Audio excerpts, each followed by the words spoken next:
Noticieros Grem, en X, en Facebook, en Instagram y en YouTube. Muy bien. Vamos adelante con la agenda. Vía telefónica, la voz de los protagonistas.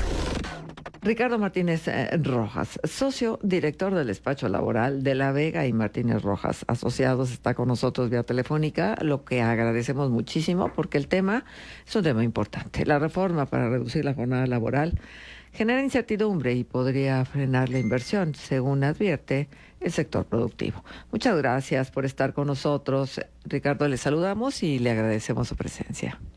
Hola, muy buenos días, Marcela y Manuel, qué gusto saludarlos. Gracias, Ricardo.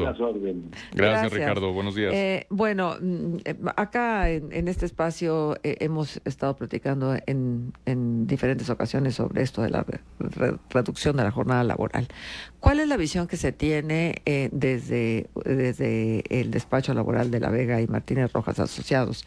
¿Cuál es la visión y cuáles serían los peros que se le pondrían a esta jornada laboral reducida?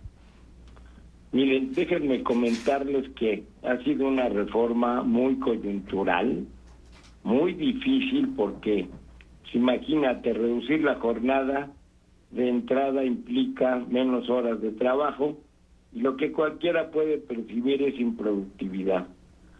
Creo y afortunadamente el gobierno federal, la presidenta de la República, el secretario de Trabajo, abrieron varias mesas y foros de discusión y la verdad es que creo que la participación ha sido muy buena. En verdad quisiera felicitar a los tres sectores porque pues es una reforma que nos va a costar mucho trabajo, pero creo que al final la verdad es que el trabajo, y quiero felicitar de veras a Francisco Cervantes, expresidente de CCE, a Tereso Medina de CTM y a nuestra presidenta y al secretario de Trabajo, porque de algo catastrófico, la verdad se logró algo que creo que lo podemos manejar muy bien. El primer paso importante es que entrará en vigor hasta el 2027. Esto quiere decir que tenemos todo el año del 2026 para prepararnos, para preparar a las empresas. Las empresas tienen que ser muy, muy inteligentes en empezar a planear sus jornadas, sus turnos, su operación, porque pues van a empezar la reducción de las horas. Otro aspecto muy importante es que es gradual. Vamos a tener una reducción de 2 horas el 2027, 2 horas el 2028, 2 horas el 2029 y 2 horas el 2030, con lo cual cumplió la presidenta su promesa. Y la verdad es que aunque son 2 horas, pues va a empezar el problema de ir bajando, de ir acomodando los turnos, pero bueno, bendito Dios, y como se hizo en otros países, como se hizo en Chile, en Colombia, va a ser gradual. Entonces eso, pues la verdad, ayuda a que no sea el golpe y a que haya planeación. Y un tercer aspecto que vemos positivo es el del tiempo extraordinario. Con la nueva ley vamos a tener ahora 4 horas de tiempo extra al día por 3 veces a la semana. Hoy tenemos 3 horas al día, igual con 3 horas a la semana. ¿Qué resultado nos da? Que vamos a poder tener 12 horas extras de las llamadas dobles, de las que siempre han estado permitidas por la ley y que se pagan al 200%.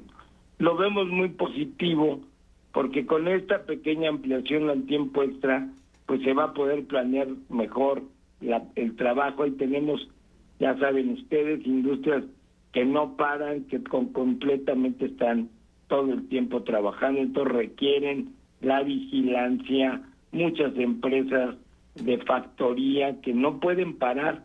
Entonces, esta adición al tiempo extra es buena y también se quita un candado que había en las horas triple, que es arriba de lo que hoy eran las 9 horas, que la ley decía, bueno, si trabajas más de las 9 horas permitidas en la semana, las vas a tener que pagar al triple, pero era una sanción. Claramente decía, yo te voy a sancionar y los inspectores sancionaban. Se quita esa sanción, lo cual nos parece extraordinario, nos parece que ayudará también a la planeación. Y bueno, hay un punto que se llama el banco de horas, que nos parece también oportuno, en el sentido de que yo voy a poder acumular horas en un mes, por ejemplo, y la voy a poder distribuir la jornada a manera de que nunca tenga yo, como el resultado de todo, un promedio arriba de 40 horas a la semana. Entonces yo creo que con una reforma tan difícil, porque la verdad es que estuvimos hablando mucho con el gobierno federal, hablamos con el secretario de Trabajo y le explicábamos que una reforma de este calado, si nos equivocamos, pues la verdad de las cosas es que somos el país que más horas trabajamos de la OCDE y el más improductivo. Así que no nos podemos jugar el riesgo de una reforma y que agrave más al patrón. Desafortunadamente tenemos en la informalidad más del 53% de los trabajadores y bueno, si nos equivocamos aquí, más gente se va a ir a la informalidad. Entonces yo creo que por el otro lado es importante decir pues que hay razones interesantes, justas. El trabajador pues va a poder descansar más, un trabajador bien descansado, en nuestra opinión, puede ser más productivo, tendrán más tiempo de ver a su familia, de estar más cerca de algunas otras actividades que los hagan felices a los trabajadores. Entonces yo creo que el equilibrio puede ser bueno, pero va a costar mucho trabajo. La verdad es que va a tener que haber mucha implementación en las empresas, porque pues estamos quitando unas horas de trabajo que son importantísimas para el país. Y bueno, se logró algo que creo que es muy bueno, porque pues por ahí se oían voces que se quería que a fuerzas fueran 2 días de descanso semanal, y lo cual era gravísimo, se calculaba que con eso bajaba la productividad del país un 15-16%. Afortunadamente hubo el entendimiento del sector obrero y del gobierno, y la verdad es que vamos a tener esas 40 horas, seguimos con un solo día de descanso a la semana, y eso pues permite que el patrón esas 40 horas las distribuya mejor, sin una carga, sin tener una carga, decir ahora tengo que pagar prima sabatina, que era lo que estaban diciendo, y más limitado en horas de trabajo. Entonces, la verdad es que, les digo, esta reforma tiene por lo menos 2 años de discusión, el sector patronal cuesta mucho trabajo digerirla, pero la verdad de las cosas es que el balance de cómo ha salido, pensamos que va a ser positiva, que va a salir adelante, ayuda mucho a los trabajadores, que la verdad pues tener 8 horas más de descanso le ayuda a cualquier trabajador a que vaya con más ímpetu a su trabajo, y bueno, pues si va a tener que trabajar va a tener más horas de tiempo extra, y finalmente eso pues también va a ser dinero que lleven a su casa. Entonces, de una reforma catastrófica, creo que se ha logrado una reforma buena, pero hay que trabajar mucho. Este año que viene, las empresas, los sindicatos, los trabajadores, todos nos tenemos que poner la pila para lograr que esta reforma no venga a golpear a la productividad. Bueno, aquí van los peros, ¿no?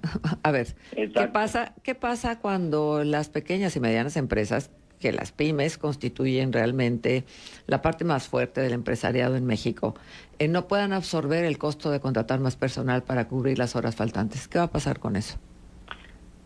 Qué excelente pregunta, Marcela. Mira, algo de lo que estuvimos platicando muchísimo en los foros con la Secretaría del Trabajo es de las pymes.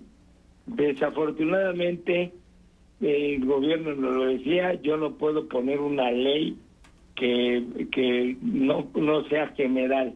Recordemos que las leyes en México deben de ser general, abstracta, y si se hacía una excepción con pymes o con otro tipo de industria, pues se corría el riesgo de amparos y de que no fuera una ley que aplicara a todos. Sí, el gobierno federal le hemos estado pidiendo desde los distintos organismos, desde CONCAMIN, desde la CCE, que haya unos mejores beneficios y tratamientos para las pymes. Por lo menos se está buscando y que en la parte de inspección sea menos riguroso. ¿Y qué quiere decir esto? Pues que le permitan a la pyme distribuir mejor sus horarios, sus tiempos, y que por ahí estábamos todavía pugnando el sector patronal para que hubiera algún beneficio fiscal. Y el ejemplo sería, oye, si cumplo como pyme con mi seguro social, con mi Infonavit, o sea, soy formal, pues que tuvieran una pequeña deducción en algún impuesto. Se sigue platicando eso, lo que fue muy claro el gobierno decía, pues esa no es mi cancha, esa cancha pues la tienen que ver con el IMSS, con el SAT, pero creo que todavía hay una pequeña oportunidad. Pero el punto que tocas es clarísimo. El 80% del empleo en México lo dan las pymes, y pues es otra carga, porque pues ya tuvimos la de vacaciones, ya tuvimos la de subcontratación, y será donde el gobierno, mira, algo que pidió abiertamente Paco Cervantes en los foros, fue capacitación. El gobierno tiene que entrarle ahí a ayudar a hacer planes nacionales de capacitación que están claramente permitidos en la ley, no solo permitidos, serían obligatorios. Entonces, yo creo que todavía nos queda un paso en el que el gobierno federal tiene que generar planes sin costo a favor de las pymes y ayudar a que se capacite la gente. Con gente más capacitada, tu número de trabajadores puede ser menor. Entonces, ahí consideramos que todavía, repito, nos faltan algunos pasos que ya son fuera de la pura reforma laboral. Una sería una mejor hacendaria para las pymes, y otra, efectivamente, que el gobierno, pues sí, realmente les ayude con planes de capacitación, adiestramiento, y que en lugar de que los inspectores lleguen a multar, lleguen a sancionar a la pequeña industria, que lo hemos visto que lo hace, pues al revés, que el inspector llegue a orientarlos, les llegue a ayudar. Yo creo que tiene que haber una conciencia, que pues sí nos causa mucho escamor, que pues, empresas con 12, 13 trabajadores, llega el inspector, ya los agarró de bajada y llega cada semestre a preguntar qué está pasando, ¿no?, en lugar de ayudar. Entonces tenemos que cambiar esa cultura para que, en lugar de que los inspectores, que en la ley su función es coadyuvar con el trabajador y el patrón, en vez de ser solamente sancionadora, lleguen a orientar, lleguen a ayudar. Yo creo que eso es un paso que tenemos que dar en todos, en CONCAMIN, con CANACO, COPARMEX, y forzar al gobierno a que haga eso y que realmente ayude a las pymes, que ya las dejen de estar golpeando con tanta inspección. Claro. Ajá. Ahora, ciertamente que los prestadores de servicios, el sector servicio, es el que puede tener más comprometida las consecuencias de esta decisión, de esta reforma. Porque, a ver, los restaurantes, las tiendas, el transporte, dependen de horarios extendidos. ¿Cómo se le va a hacer ahí? Pues mira, todo eso se platicó muchísimo en las mesas, en los foros. Se pedía que en algunas industrias, como tú lo dices, por ejemplo el transporte, pues sale el chofer, y el chofer pues no se va a parar a las 40 horas de haber manejado un camión de Mérida a Tijuana, pues eso es imposible. Claro. Y entonces, repito, la ley es general, la ley es para todos, no se quisieron hacer excepciones. Recordemos que la Ley Federal del Trabajo tiene capítulos especiales. Pedíamos que se abrieran algunos capítulos especiales, que los capítulos especiales se regularan mejor, pero pues el gobierno dijo, pues esto tiene que ser general, es una ley abstracta y no puede hacer excepciones. Entonces, Marcela, lo que preguntas es muy importante. Y por eso lo que creo que sí está muy bien es el año de vacatio legis. Tenemos que planear entre todos cómo estructuramos, porque también si los trabajadores y los sindicatos no ayudan, pues vamos a generar más desempleo, que es el miedo que tenemos, más improductividad, y pues vamos a ver cierres de empresas, más formales. Mucha gente se quiere ir a la informalidad porque pues la carga del IMSS, la carga del Infonavit, la carga del impuesto sobre las nóminas, y todavía échale más vacaciones, ahora traen ahí otra de aguinaldo. O sea, tiene que haber una conciencia del gobierno y de los sindicatos y de los trabajadores de que es heroico para los patrones en este país estar diario, y además echan inspecciones de todo tipo o extorsiones, que es lo peor, y por eso la gente va a la informalidad. Entonces vamos a tener que hacer muchísimo trabajo. Queda un año de mucho trabajo en lograr que, por ejemplo, una empresa de transportes le ayudemos a estructurar sus horarios, sus jornadas. Creo que por ahí la salida del banco de horas puede ayudar. Pues no sé, ya manejaste 24 horas el camión, pues ni modo, ya párate y ahora vas a descansar. Eso no obliga al tiempo extra. O sea, lo que sí quedó claro en la ley es que la jornada puede ser hasta de 12 horas.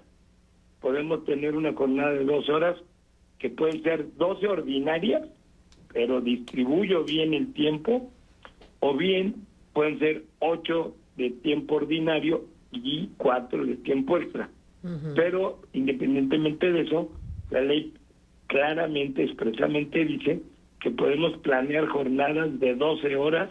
Claro, no me puedo pasar de las 40 horas a la semana, o dentro del banco de horas no puedo tener un promedio mayor a 40 horas en el mes, ¿no? Pero pues vamos a tener que ser muy planeadores, muy organizados, porque pues sí, como repito y lo hemos dicho, si nos equivocamos aquí, pues vamos a caer en una gran improductividad en el país. Claro.